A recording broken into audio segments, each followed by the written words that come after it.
Oi, pessoal. A gente vai falar hoje a respeito da meiose, que é um dos fenômenos mais importantes da biologia celular de eucariotos. Bom, como vocês já viram em outras ocasiões, inclusive no ensino médio, a meiose envolve a divisão celular gamética. É uma sucessão de eventos muito conservados entre eucariotas e a base citológica da variabilidade genética entre os indivíduos de uma espécie. Um dos motivos é a recombinação. Nessa aula a gente vai ver mais algumas coisas a respeito. E na meiose, os cromossomos sexuais, que são chamados de alossomos, eles em geral apresentam um comportamento um pouco distinto. Então, ela tem duas divisões sucessivas, sem uma fase de replicação do DNA entre elas. Então, não tem uma fase S entre a meiose 1 e a meiose 2. A meiose 1, que é a primeira divisão, ela é chamada de reducional. Isso porque nessa fase, o número cromossômico ele se reduz pela metade, devido à separação dos cromossomos homólogos. A segunda meiose, que é chamada de equacional, nessa meiose não há redução do número cromossômico, mas cada cromossomo, que é composto por duas cromátides, né? Nessa divisão, as cromátides elas vão se separar.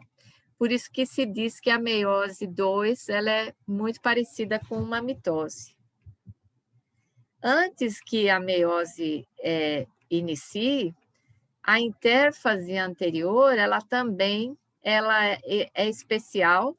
Por quê? Porque ela tem que preparar o sistema da célula para que ele entre na meiose. Então, aqui está mostrando, né, a interfase pré-meiótica. Então, a célula estava se dividindo em mitose, né? Então, no final da última mitose, que é chamada de mitose pré-meiótica, né? Nós vamos ter a fase G1, S e G2, as subfases da interfase, né? E são muito semelhantes à mitose até a fase da replicação celular. Na fase G2 é que se inicia o preparo para ingressar na meiose. A meiose, ela também é dependente da regulação por CDKs, né, que são quinases dependentes de ciclinas e ciclinas, né? Nós não vamos aprofundar sobre o tema, mas eu coloquei aqui embaixo um link que eu vou mandar o PDF para vocês, e vocês podem clicar também e ver um pouquinho mais sobre a regulação das ciclinas e CDKs. Só para vocês terem uma ideia, né, esse controle da meiose, ele é extremamente complexo, né? Estão envolvidas nesse processo uma série de proteínas, né? Aqui está mostrando a via metabólica do KEG. Aqui tem embaixo um link para quem quiser ver mais nessa via, aonde está mostrando o controle da meiose na levedura Saccharomyces cerevisiae, que é um eucarioto unicelular, né? É o fermento, essa levedura. E aqui a gente vê que essa via, né? Ela tem no seu início, né? Na fase inicial, a indução do processo de meiose, né? Inclusive a condensação cromossômica. Aqui a gente vê as proteínas envolvidas no pareamento de homólogos, né? Inclusive tem vários pontos de checagem, como na mitose, também tem vários pontos para ver a formação do fuso, a formação do paquíteno, né? Aqui o reparo de DNA, vocês têm que lembrar, como a gente vai ver daqui a pouco, que na meiose ocorre uma quebra e uma nova ligação das cromátides. Nesse processo tem várias proteínas associadas e também proteínas que checam se não ocorreu nenhuma mutação. E, finalmente, as proteínas associadas com a segregação e a citocinese, né? Então, aqui, essa via, ela é da meiose 1, né? e isso é de é o carioto inferior, que é a levedura. Então, essa via, ela, à medida que o organismo ele tem complexidade diferente, por exemplo, animais, plantas, fungos, etc., eles têm questões que são específicas do organismo. A meiose, então, como eu falei, né, ela é composta de 2 divisões sucessivas. Na meiose 1, a célula, inicialmente, ela é diploide, então ela tem os cromossomos recebidos do pai e da mãe. Nessa primeira fase, esses cromossomos vão se parear, né, na prófase 1, e eles segregam aqui, e nessa segregação vai um cromossomo para cada lado. Então, quando chega na meiose 2, nós vamos ter a metade do número de cromossomos. E a meiose 2, ela é muito parecida com uma mitose, a gente vai ver isso com mais detalhe. Então, agora o que a gente vai ver, com um pouquinho mais de detalhamento, é a prófase 1, da meiose 1, né? Então, ela vem logo depois da intérfase. Nessa fase, os cromossomos começam a se condensar, né? E essa prófase 1, ela é a subfase mais longa da meiose 1, e ela se divide em 5 etapas ou subfases. Então, aqui está mostrando para 3 organismos que têm cromossomos com morfologias distintas, padrões de condensação distintos. Um deles é o gafanhoto, que é a espécie Locusta migratória. O outro é o lírio, que ele tem cromossomos bem grandes, então bem fáceis de observar. E uma espécie que não tem os cromossomos tão didáticos, como eu diria, que é a petúnia híbrida. Então, a primeira subfase é o leptóteno. Nessa subfase, como a gente enxerga aqui, né, para todas as 3 espécies, começam a se formar longos filamentos. Nesses filamentos, os cromômeros são observáveis. Eu vou falar um pouco mais tarde sobre os cromômeros, mas eles são etapas da condensação do cromossomo. No zigóteno, que é a fase seguinte, a subfase seguinte, os cromossomos continuam se condensando, eles ficam mais curtos. É nessa fase que inicia a sinapse, também chamada de emparelhamento ou pareamento cromossômico. Essa sinapse ela ocorre para formar os bivalentes, né? E esse reconhecimento dos bivalentes, ele se inicia pelos telômeros, como a gente vai ver adiante. Então, é aqui que os cromossomos, eles começam a se unir primeiro pela ponta e depois, ao longo do tempo, à medida que eles vão condensando, eles também vão unindo o resto da cromátide de um homólogo com o outro. O crossing over, ele começa no zigóteno, mas ele continua na subfase seguinte, que é o paquíteno. Então, no paquíteno, os cromossomos estão mais curtos, também mais grossos, né? A condensação continuou, e os bivalentes, eles já são visíveis, né? Principalmente aqui no gafanhoto, é mais fácil de ver do que aqui nessa espécie, né? Na petúnia. No lírio também, ele está um pouquinho complexo de ver, mas na locusta se vê bem. Nessa etapa aqui do paquíteno, é possível fazer o que a gente chama de mapa paquitênico ou mapa cromomérico. E esses mapas paquitênicos, eu vou mostrar aqui para vocês um exemplo.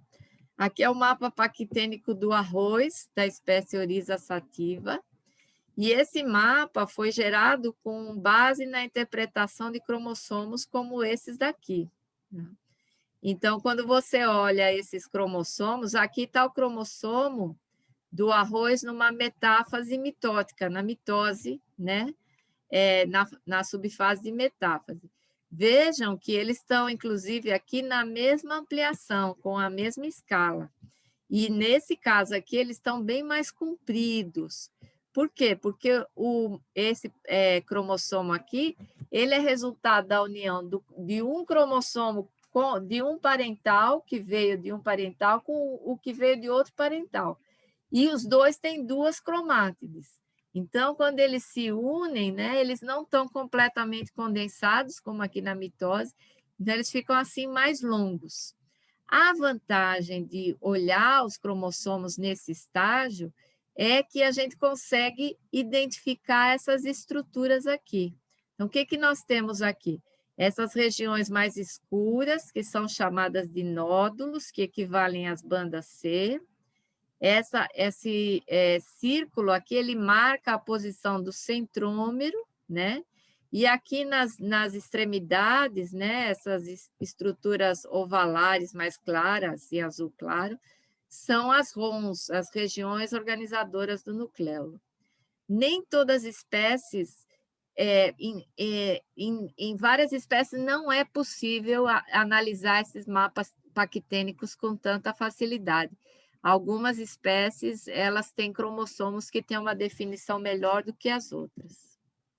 Então, continuando aqui, né, nessa fase, as ROMs estão visíveis e no paquíteno o crossing over se completou. Então, ele começou lá no zigóteno e terminou no paquíteno. A etapa seguinte é chamada de diplóteno. Nessa etapa, os bivalentes eles se repelem e eles só ficam ligados pelos quiasmas. Os quiasmas, o que é que são os quiasmas? No local onde ocorreu o crossing over, os cromossomos eles ficam associados. Então, a gente consegue enxergar aqui essas regiões, nós vamos ver mais adiante nessa aula, aonde os cromossomos homólogos estão ligados. Só que quando eles se repelem, o que é que acontece? Às vezes, a posição onde ele tinha feito crossing over, ela meio que terminaliza, ela desliza, né? Então, os quiasmas, o que a gente está observando aqui é uma evidência de que houve um crossing over, mas essa posição ela pode estar mais terminal em geral do que ela estaria se você fosse marcar.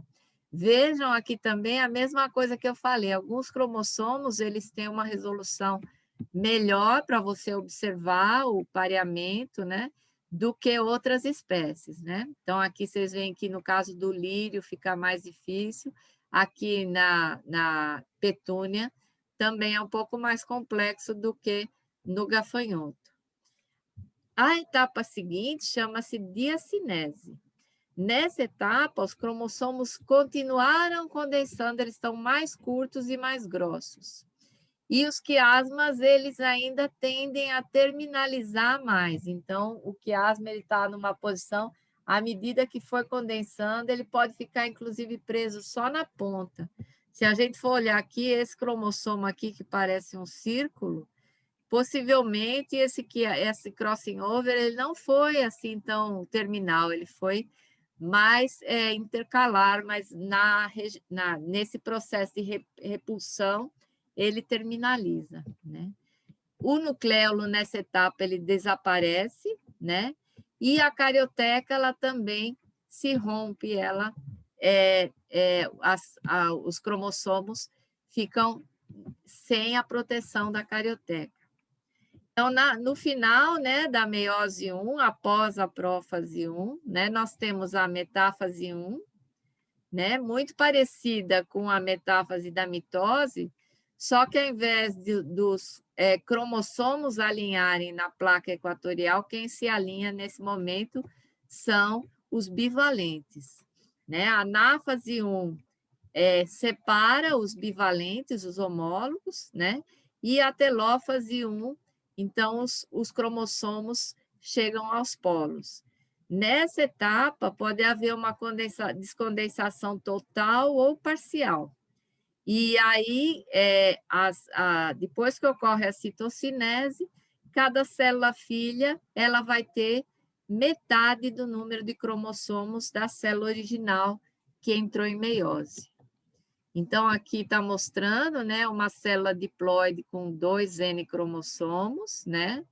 Aí aquela intérfase, onde houve toda a preparação, passou aqui pelas etapas, então aqui houve a citocinese e entra na meiose 2. A meiose 2, por sua vez, como eu falei, ela pode ocorrer sem que ocorra uma intérfase entre a meiose 1 e a meiose 2.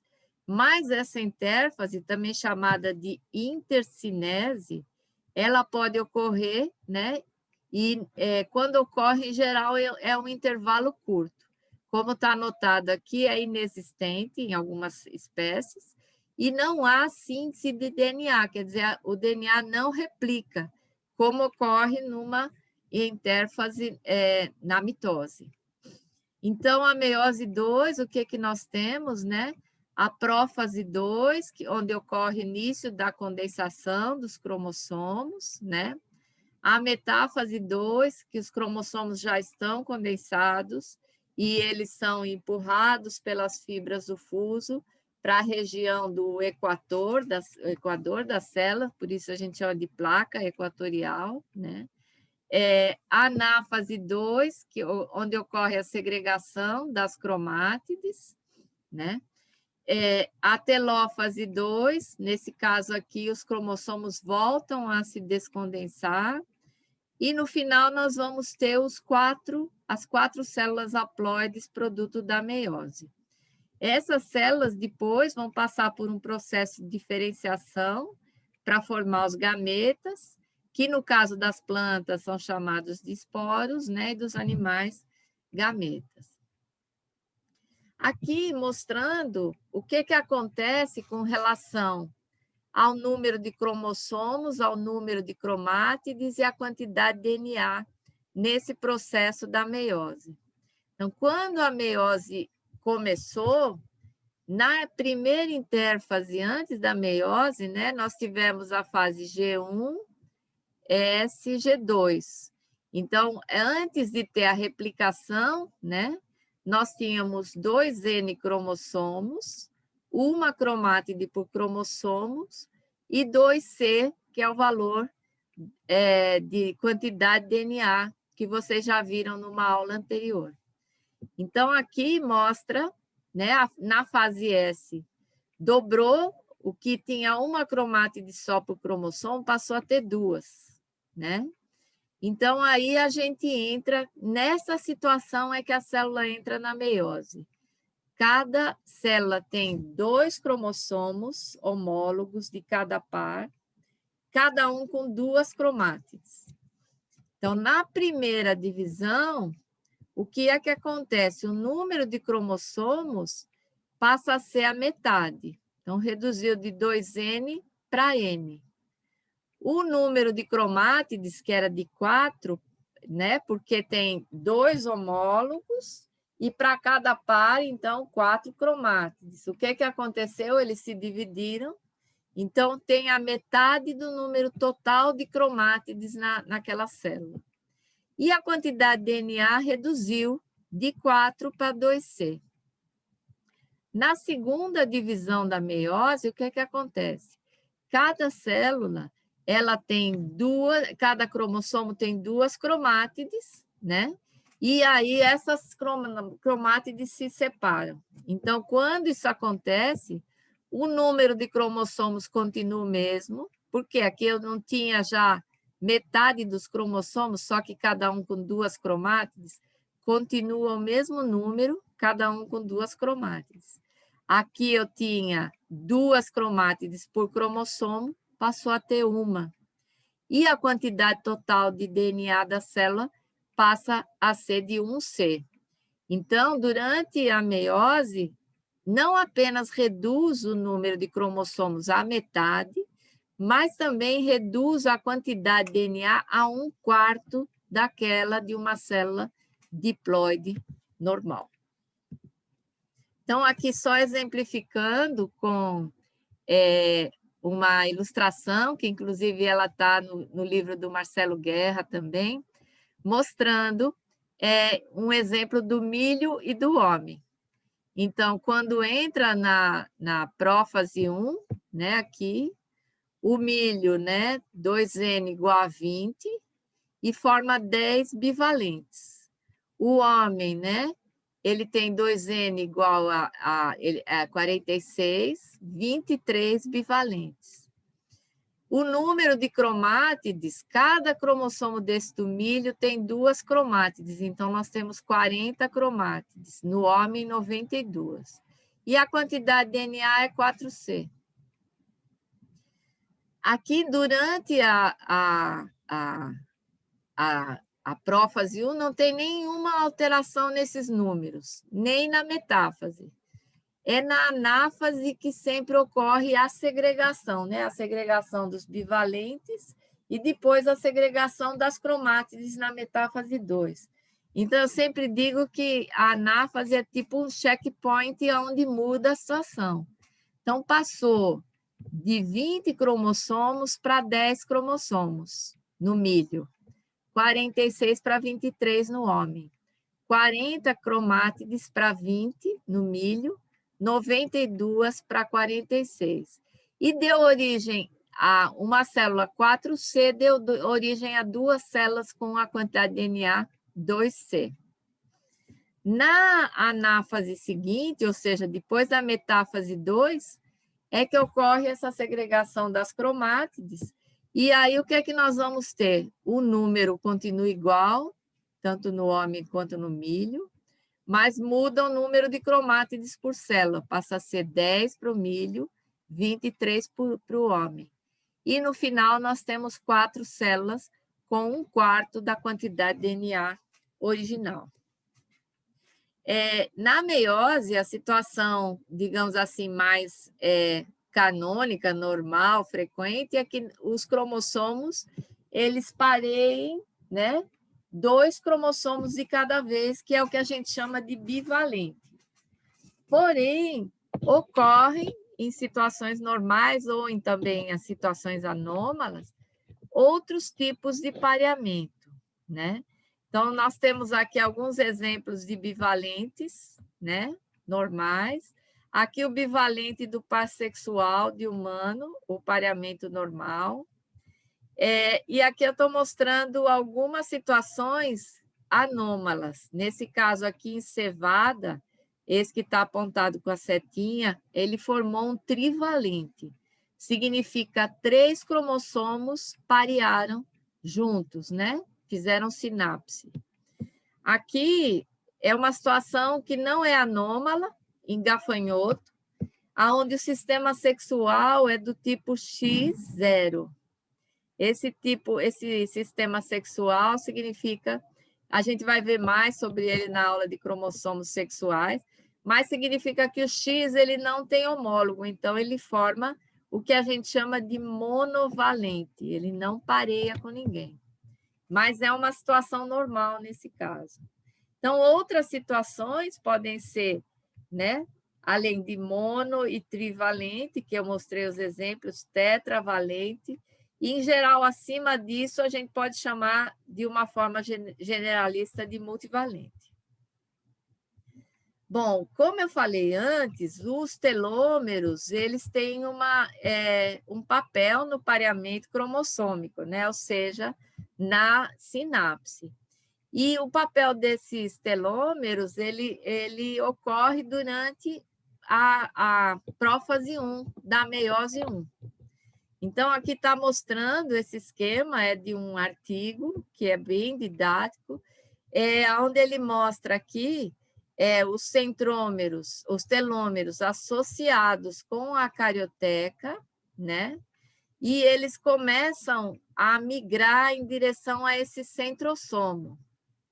Essa região do centrosomo é onde os 2 telômeros das 2 cromátides irmãs, né, do mesmo cromossomo, eles inicialmente se unem e depois eles ficam lado a lado com os telômeros da outra extremidade do cromossomo. essa formação, assim, essa alça, ela é chamada de buquê, né? Então, isso está sendo mostrado aqui para um cromossomo, mas se você olhar em algumas células, quando você faz microscopia eletrônica ou não, você enxerga essas alças assim com vários cromossomos formando esse buquê, né? Isso no zigóteno. Lembram que eu falei, né, que nessa fase é que a sinapse se inicia, né? Então, ao longo da sinapse, conforme ela vai acontecendo, ocorre o crossing over e a sinapse ela segue adiante, né? Então, aqui já mostrando no paquíteno, aonde os telômeros se soltaram, terminou o pareamento do cromossomo dos dois homólogos e os cromossomos se soltam, né? Eles se liberam, né, da associação com a carioteca. E aqui só mostrando, né, de uma forma esquemática, né, os telômeros, que são esses pontinhos azuis aqui, em um cromossomo do diplóteno e da diacinese. Bom, esse pareamento ou emparelhamento cromossômico, né, ele é promovido pelo complexo sinaptonêmico.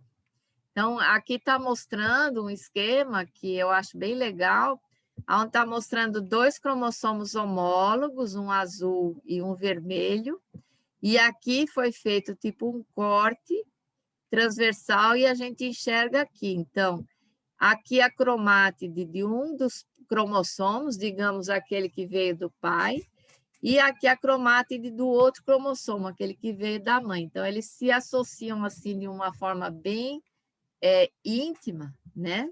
E o que prende um cromossomo homólogo ao outro é essa região aqui chamada de complexo sinaptonêmico. Ele é uma estrutura de natureza proteica, é visível a microscópio eletrônico, em espécies que têm cromossomos grandes, pode ser visível também no microscópio óptico, e normalmente para avaliar, para você enxergar melhor esse complexo, você faz coloração com nitrato de prata, que tem uma afinidade muito grande para proteínas. Então, isso fica com uma coloração bem legal, parecendo como essa aqui que eu estou mostrando nessa fotomicroscopia. A estrutura do complexo sinaptonêmico, né, ela é composta de um elemento central. Aqui está a micrografia que a gente está mostrando um esquema. Então, aqui um elemento central e elementos laterais, dos dois lados, né? Então, são dois eixos paralelos aos cromossomos que, por sua vez, se ligam. Essas regiões aqui, esses elementos laterais, esses loops, são eles que se ligam aos cromossomos, e à medida que o complexo vai fechando, eles puxam e aproximam esses cromossomos. Os elementos centrais, eles se formam antes dos elementos laterais, né? Antes da sinapse, ainda no leptóteno. E o complexo, ele se desintegra lá no diplóteno, quando ocorre aquela repulsão entre os homólogos, né? Então, ele surge no início do pareamento pelos telômeros, né? E à medida que os dois homólogos vão se aproximando, o complexo ele vai fechando. Se diz que ele é uma estrutura que lembra muito um zíper, né? Que ele vai puxando e vai fechando. Essa ação do complexo, só voltando, ela ocorre ao mesmo tempo que ocorre o crossing over, que vai dar origem aos quiasmas, né? Que são as evidências que ocorreu o crossing over. O crossing over, o que se sabe é que ele tem, na maioria das espécies, regiões preferenciais, ou seja, hotspots de recombinação. Então, há áreas nos cromossomos que são espécies específicas, né, onde há sinais e onde há maior chance de ocorrer um crossing over, uma recombinação. Por outro lado, há regiões onde é pouco provável ou até quase proibido que ocorra a recombinação. Então, há um bloqueio da recombinação. Por exemplo, em regiões de DNA altamente repetitivo, como a heterocromatina constitutiva, essas recombinações, elas raramente são vistas. Então, em geral, quando elas acontecem, são fenômenos, digamos, anômalos, né? Em situações normais, essa recombinação, ela tem pontos onde ela é mais provável de acontecer. Então, o complexo sinaptonêmico, como o nome diz, né, ele é formado por um complexo de proteínas, né, essas SM1 beta, SMC3, SCP, SCP4, entre outras, né? E elas entram em conjunto, elas atuam em conjunto com a coenzina, que é a REC8. E, com isso, elas orquestram a sinapse, né, o pareamento entre homólogos. Então, aqui está mostrando, de uma forma esquemática, né, as cromátides irmãs, onde uma está em azul contínuo, outra pontilhado, né? Aí, aqui, a REC8, que ela tem esse papel, né, de coenzina, ou seja, ela vai ligar as duas cromátides irmãs do mesmo cromossomo. Então, essa coesão entre as duas, ela se dá pela ação da coenzina. E aqui em verde, todas essas áreas em verde são as áreas onde o complexo sinaptonêmico atuou. Então, vejam aqui, ó, no início do leptóteno, ele ainda está praticamente ausente, a gente tem a ação da coenzina. Depois, né, o complexo ele vai se ligando, e à medida que ele vai se ligando, ele vai ligando os dois cromossomos homólogos, né? Então, o zigóteno, no paquíteno, isso já se completou, né? E no diplóteno, aqui está mostrando uma região de crossing over, né?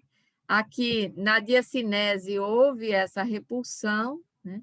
E aqui na metáfase 1 só está mostrando a posição dos centrômeros com os cinetócoros, aonde o cromossomo vai ser puxado, né? Então está mostrando até aí a anáfase 1 e aqui como é que ficaria na metáfase 2. Aqui, só para vocês terem uma ideia desse processo, né? Ele pode ser acompanhado em microscopia. Nesse caso aqui, foi microscopia de fluorescência com imunolocalização. Então, uma das proteínas sinaptonêmicas foi marcada em verde, essa SCP3. Os centrômeros estão marcados em vermelho, né? Aqui também. Nesse esquema, que está bem legal de ver ele, né?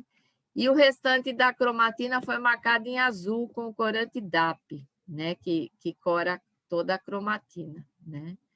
Então, se vocês observarem aqui, por exemplo, a gente consegue enxergar, nesse caso aqui é o par sexual, os cromossomos sexuais desse marsupial, que a gente consegue ver claramente como é que eles estão associados com a carioteca, né, pelos telômeros.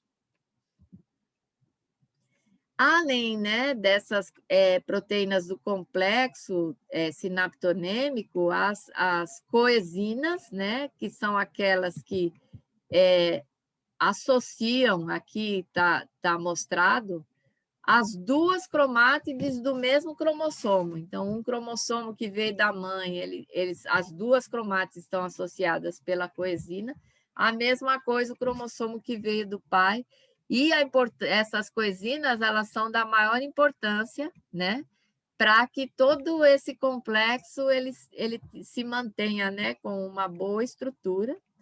E aqui está mostrando também o nódulo de recombinação, ou seja, que é aquela região que ela tem a maior propensão de que ocorra um crossing over ali. Não quer dizer que obrigatoriamente vai ocorrer, mas aquela região ela tem maior probabilidade de que ocorra um crossing over. E aqui mostrando também, né, o centrômero com os microtúbulos Então, vocês veem aqui os cromossomos, aqui eles sofreram crossing over, né? Então, eles trocaram partes, ficou marcada aqui essa região que a gente chama de quiasma, né? E aí, quando eles segregam, então a gente tem os cromossomos carregando partes do outro cromossomo, porque em cada um desses pontos aqui ocorreu o crossing over. Então, o crossing over, né, nada mais é do que a quebra simultânea de 2 das 4 cromátides irmãs do bivalente, ambas na mesma posição e confusão cruzada das cromátides. O quiasma, ele é evidência de que o crossing over ocorreu. E como eu falei, né, o quiasma e o crossing over, eles têm posições preferenciais na maioria das espécies. Ocorre também em algumas espécies que a meiose ela não tem crossing over. Isso é chamado de meiose aquiasmática. Então, isso ocorre casualmente em alguns organismos ou ainda de forma programada, por exemplo, nos machos de algumas espécies. Então, isso é um fenômeno geneticamente controlado, né? Então, aqui mostrando também um esquema de uma foto, né, de um bivalente com os quiasmas, e aqui uma forma esquemática de mostrar como é que ocorreram essas permutações. Aqui, só para exemplificar, então, nós temos aqui alguns exemplos, a grande maioria das espécies, né, tem quiasmas tanto no macho como na fêmea, inclusive todos os vertebrados e plantas. A gente nunca pode dizer todos, mas assim, os que foram estudados com relação a esse particular. Vários protozoários, escorpiões e insetos, inclusive a drosófila, tem quiasma e crossing over na fêmea, mas não no macho. E alguns insetos e crustáceos é ao contrário, só tem quiasmas no macho, mas não na fêmea. E vermes, por exemplo, minhocas, não tem quiasma nem no macho, nem na fêmea. Isso é bem interessante, né? Essa posição dos quiasmas, ela pode ser estudada, inclusive você pode estudar quantos quiasmas ocorrem em determinado cromossomo, né? Uma das técnicas é a imunolocalização, como eu mostrei, esse slide aqui também, essa foto também é lá dos marsupiais, mas você pode fazer isso também com uma técnica bem mais simples, que é a coloração com nitrato de prata. Essa coloração, ela cora o complexo sinaptonêmico, né? Ela permite a visualização, né, dessas estruturas. Aqui eu estou mostrando um quadro que ele está no livro do Marcelo Guerra, que a gente recomenda, onde ele mostra a forma dos cromossomos mitóticos, as formas dos bivalentes e a interpretação desses bivalentes. Então, lembram que eu falei daquele que parecia muito com um O, né? Uma coisa oval, como esse aqui, por exemplo, esse? Nesse caso aqui, ó, os quiasmas, eles terminalizaram, né? Então, os cromossomos estão presos pela extremidade somente, né? E aqui é o centrômero, ó, todos esses pontinhos aqui. Esse em cruz também, ele é bem interessante, né? Porque a posição do quiasma está aqui nessa posição, então ele forma essa estrutura parecida com uma cruz. Ó, aqui tem um parecido, aqui também, aqui, né? Aqui. Eu estou disponibilizando para vocês o PDF dessa aula, e aqui tem um link para um vídeo com animação sobre meiose e recombinação, que eu recomendo muito que vocês assistam. Ele tem 6 minutos e meio, e ele vai ajudar bastante a fixar isso que a gente mostrou aqui. No caso da meiose, é muito conhecido a importância, né, do crossing over. Então, mas considerando fatores reprodutivos que geram variabilidade genética, nós temos 3 fatores importantes, né? Um deles é o cruzamento ao acaso, que não depende da meiose. O outro é o crossing over, que a gente ouviu falar agora, né? Que vocês têm ouvido falar a vida inteira. E qual seria o terceiro? O terceiro é o menos conhecido, mas ele não é menos importante, né?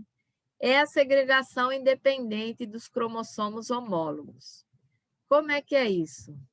Então, se você for pensar, por exemplo, nós humanos, nós temos 23 cromossomos, né?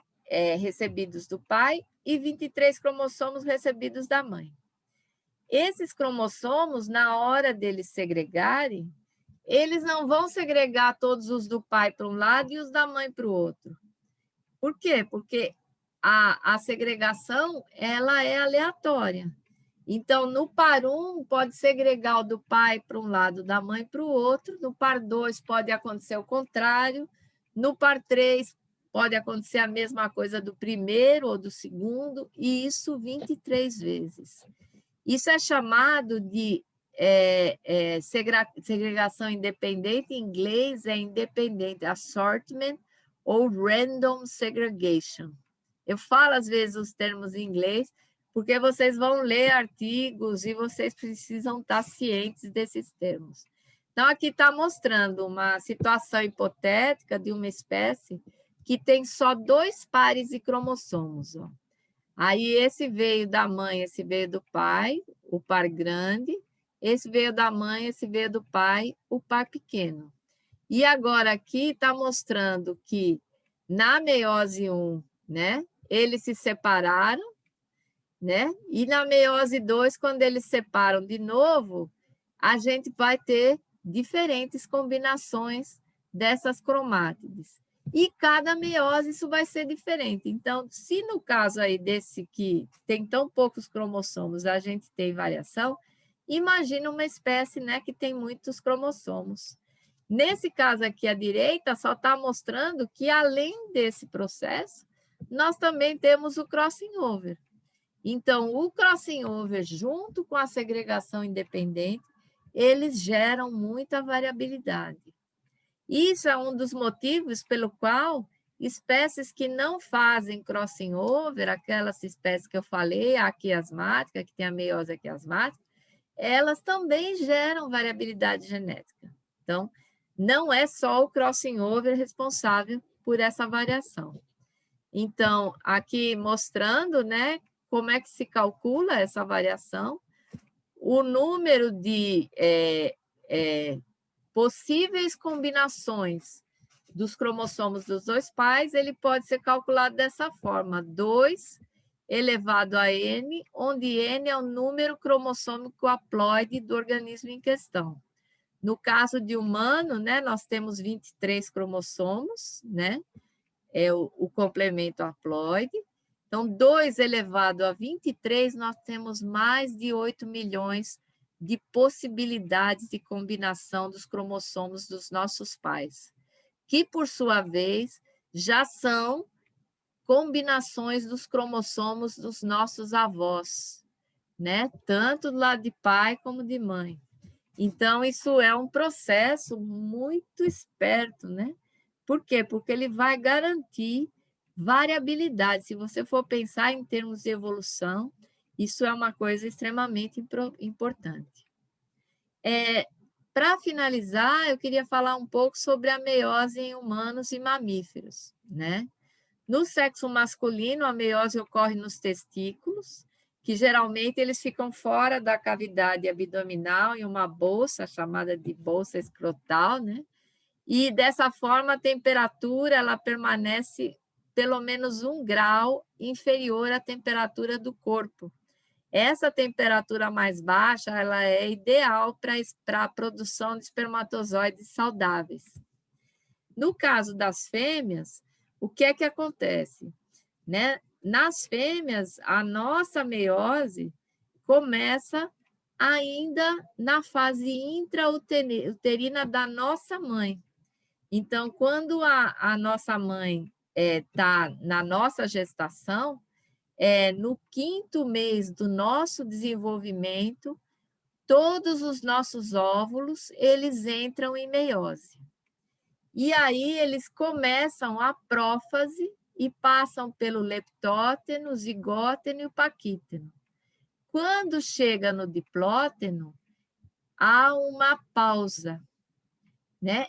Esse diplóteno pausado, ele tem um nome especial de dictióteno. E ele fica aí. Só depois da primeira menstruação, ali no finalzinho, né, da puberdade da menina, é que a gente, um óvulo por mês, em geral, eventualmente mais de um, mas em geral um só, ele vai continuar a meiose, né? E aí você vai ter, né, a formação do folículo, né, pré-ovulatório.